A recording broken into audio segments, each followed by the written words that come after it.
Hello everyone, welcome to today's video.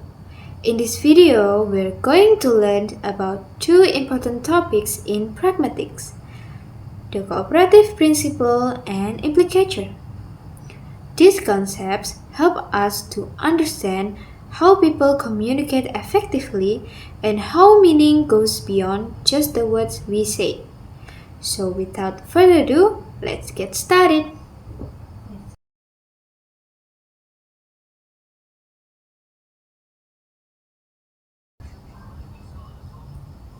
So I'm going to give you a little bit of introduction. And I'm facing my monitor right now to see my PowerPoint. So in everyday communication, people often understand more than what is directly said. This is because speakers and listeners follow certain unwritten rules that guide language use. Two key concepts in pragmatics that explain this are the cooperative principle and implicature, both introduced by philosopher Herbert Paul in 1975. These ideas help explain how meaning goes beyond the literal words spoken in conversation.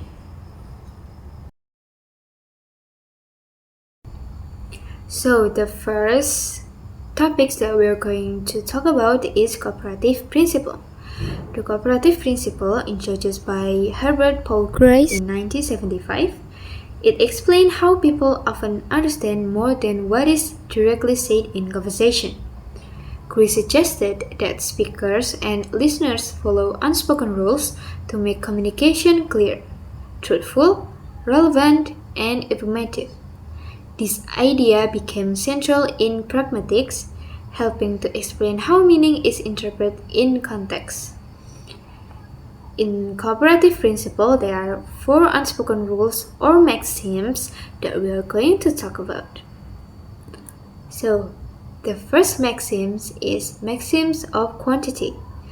Maxim of quantity tells us to give the right amount of information, not too much and not too little. For example, where is your sister? The answer is she's at school.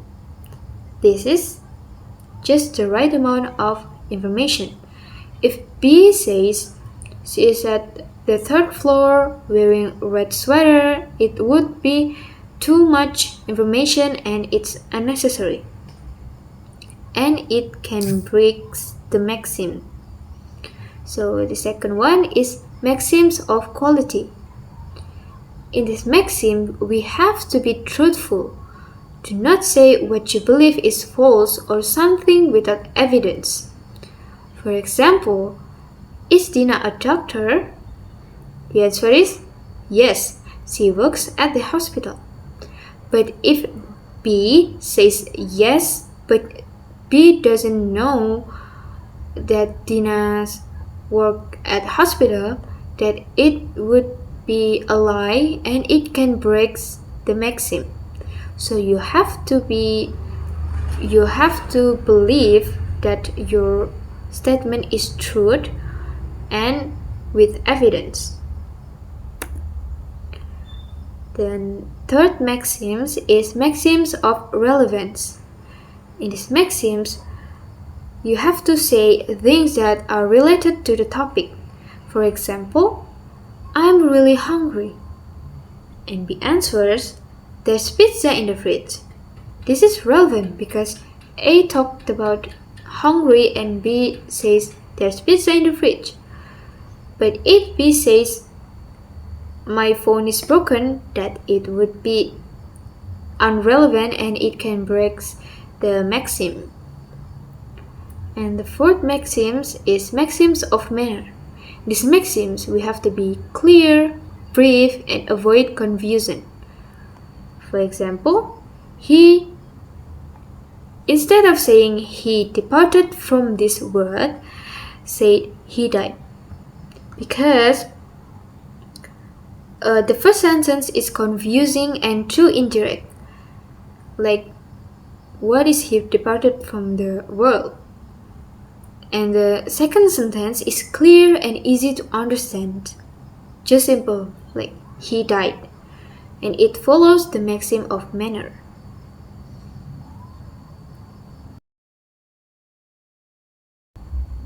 Now we'll move on to the next topic, implicature.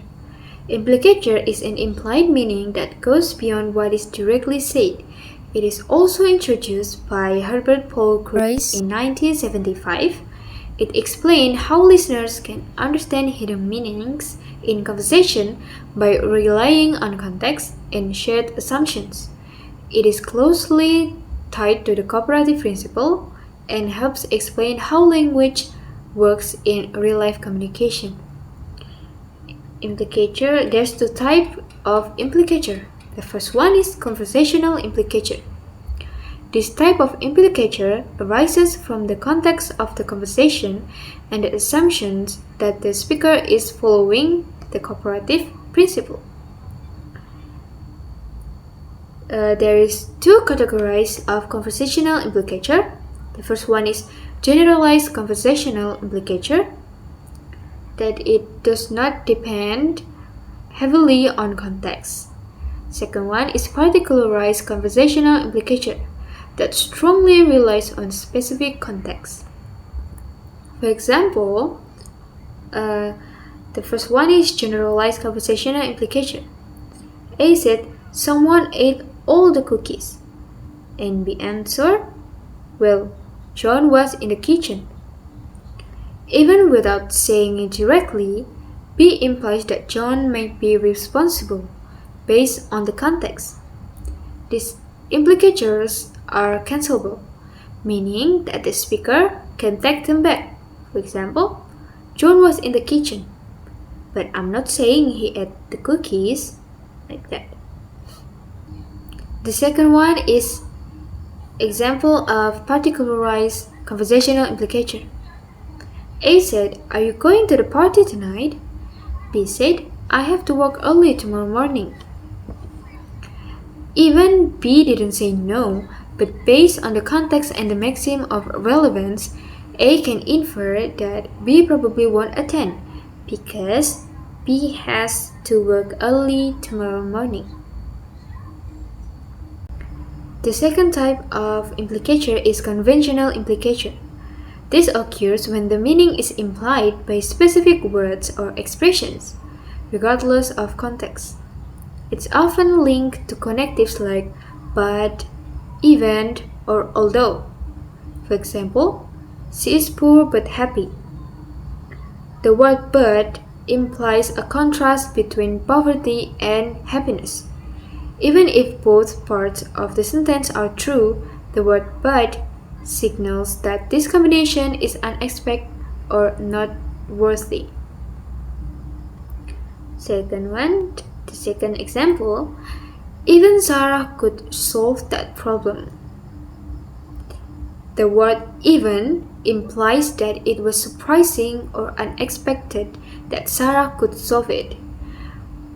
And unlike conventional implicature is not dependent on context, and it cannot be easily cancelled without making the sentence unnatural. So, we learned how the cooperative principle helps guide conversation. When a maxim is violated, implicature can appear either conversationally through context or conventionally through certain words. And that's a wrap.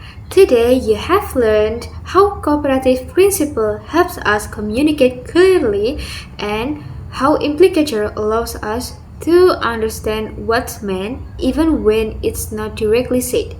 These two concepts is a powerful tools in understanding real-life conversation. Thank you for joining me. I hope this video can make pragmatics a little easier to understand. And see you in the next video. Happy learning!